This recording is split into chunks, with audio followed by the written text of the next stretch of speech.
നമസ്കാരം. രക്തസാക്ഷികളെ സാമ്പത്തികമായും രാഷ്ട്രീയമായും ഉപയോഗിക്കുക, അങ്ങനെ അണികളെ ചോരാതെ പിടിച്ചു നിർത്തുക, പാർട്ടിയുടെ ആസ്തി വർദ്ധിപ്പിക്കുക, സമാധാനം നിലനിൽക്കുന്ന ഒരു സ്ഥലത്ത് പോയി അവിടെ മനഃപൂർവ്വം പ്രശ്നമുണ്ടാക്കുക, ചോദിച്ചു മേടിച്ചാണെങ്കിലും കഴിയുമെങ്കിൽ മരിച്ചിരിക്കണം, പിന്നീട് അത് വെച്ച് തെരഞ്ഞെടുപ്പിൽ മത്സരിക്കാം, പണപ്പിരിവ് നടത്താം, ചെറുപ്പക്കാരെ ആകർഷിക്കാം. എന്തൊരു നല്ല കലാപരിപാടി! കൊല്ലപ്പെട്ട അഭിമന്യുവിന്റെ പേരിൽ പിരിച്ചത് 3,80,00,000-ലധികം രൂപയാണ്.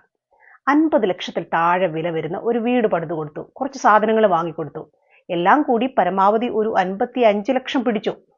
3,80,00,000-ലെ 55 ലക്ഷം കഴിച്ചാൽ ബാക്കി പാർട്ടി ഫണ്ടിലേക്ക്.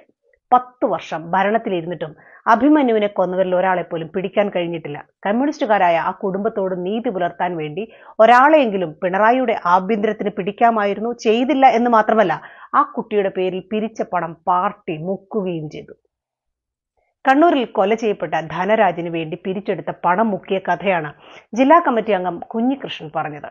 1 കോടിയുടെ വെട്ടിപ്പാണ് ധനരാജിന്റെ പേര് പറഞ്ഞ് പാർട്ടി നടത്തിയത്. ഇടുക്കിയിൽ കൊല ചെയ്യപ്പെട്ട ധീരജന്റെ പേരിലും കോടികൾ പിരിച്ചു.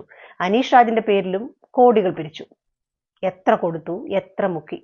ആ കണക്ക് പാർട്ടിക്കേ അറിയാവൂ. അല്ലെങ്കിൽ ഏതെങ്കിലും കുഞ്ഞികൃഷ്ണന്മാർ വിളിച്ചു പറയണം. കണ്ണൂർ ജില്ലാ സെക്രട്ടറി കെ രാഗേഷ് ആ കണക്ക് നാട്ടുകാരെ ബോധിപ്പിക്കേണ്ട കാര്യമില്ല എന്ന് അസന്നിഗ്ധമായി പറഞ്ഞു വെച്ചിട്ടുണ്ട്. അതെങ്ങനെ ശരിയാവും? ഏതു പ്രസ്ഥാനം കൊല ചെയ്താലും കൊലപാതകം തന്നെയാണ്. അതിനെതിരെ മനസാക്ഷി ഉണരുക തന്നെ ചെയ്യും. അവർ കക്ഷി രാഷ്ട്രീയ ഭേദമന്യേ ചോദിച്ച പണം തന്നെന്നുമിരിക്കും. ആ പണത്തിന്റെ കണക്ക് ചോദിച്ചാൽ കൊടുക്കുക വേണ്ട രാഗേഷേ? ചുരുക്കി പറഞ്ഞാൽ ഇതൊരു ബിസിനസ്സാണ്. മനുഷ്യരെ കൊല്ലുകയോ കൊല്ലാൻ പ്രേരിപ്പിക്കുകയോ ചെയ്യുന്ന ഒരു ബിസിനസ് കളി. നേതാക്കന്മാരുടെ മക്കളോ ബന്ധുക്കളോ ഒന്നും ഈ കളിയിൽ ഉണ്ടാവില്ല. ഇത് പാവം അണികൾക്ക് വേണ്ടി മാത്രമുള്ള ഒരു പ്രത്യേകതരം കളിയാണ്. കുഞ്ഞു സഖാക്കന്മാർ ഇതൊക്കെ ഒന്ന് മനസ്സിലാക്കി വെക്കുന്നത് നല്ലതായിരുന്നു. കാരണം അണികളിൽ ഒരാൾ കൊല്ലപ്പെടുക എന്നത് പാർട്ടിയെ സംബന്ധിച്ച് എല്ലാ അർത്ഥത്തിലും നേട്ടമാണ്. ഇതാണ് കുഞ്ഞികൃഷ്ണൻ പറഞ്ഞു വെച്ചത്.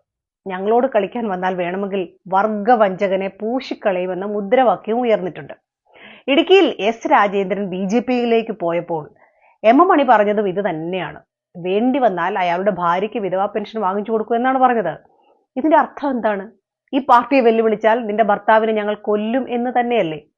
കഴിഞ്ഞ ദിവസം പാനൂരിൽ ഉയർന്ന ഒരു മുദ്രാവാക്യം, കതിരൂർ മനോജിനെ കൊന്ന വാള് ഞങ്ങൾ തേച്ചും എനിക്ക് വെച്ചിട്ടുണ്ട്, അത് അറബിക്കടലിൽ എറിഞ്ഞു കളഞ്ഞിട്ടില്ല എന്നല്ലേ? ഒരേ ആഴ്ചയിൽ ഉയർന്ന 3 മുദ്രാവാക്യങ്ങളാണിത്. ഇതിന്റെയൊക്കെ അർത്ഥം എന്താണ് പ്രിയപ്പെട്ടവരെ? 2 മാസം കൂടി കഴിഞ്ഞാൽ ഞങ്ങൾ പണി തുടങ്ങും എന്നല്ലേ? പ്രതിപക്ഷത്തിരിക്കുമെന്ന് ഉറപ്പായപ്പോൾ ഉണ്ടായ ഭയവും വിഭ്രാന്തിയും ഒക്കെ ചേർന്ന് വല്ലാത്തൊരു മാനസികാവസ്ഥയിലാണ് CPM-ന്റെ നേതാക്കന്മാർ. ഒരു കാര്യം പറഞ്ഞു വെക്കാം, കമ്മ്യൂണിസം അത്ര കുഴപ്പമുള്ളതൊന്നുമല്ല. പക്ഷെ ക്രിമിനൽ കമ്മ്യൂണിസം അത് ഈ നാടിന് നല്ലതല്ല. ഇപ്പോൾ CPM ഉയർത്തിവിടാൻ ശ്രമിക്കുന്ന ക്രിമിനൽ കമ്മ്യൂണിസത്തിന് വലിയ ആയുസ്സില്ല എന്ന് മനസ്സിലാക്കിയാൽ കുറച്ചു കാലം കൂടി നിങ്ങൾക്ക് പിടിച്ചു നിൽക്കാം.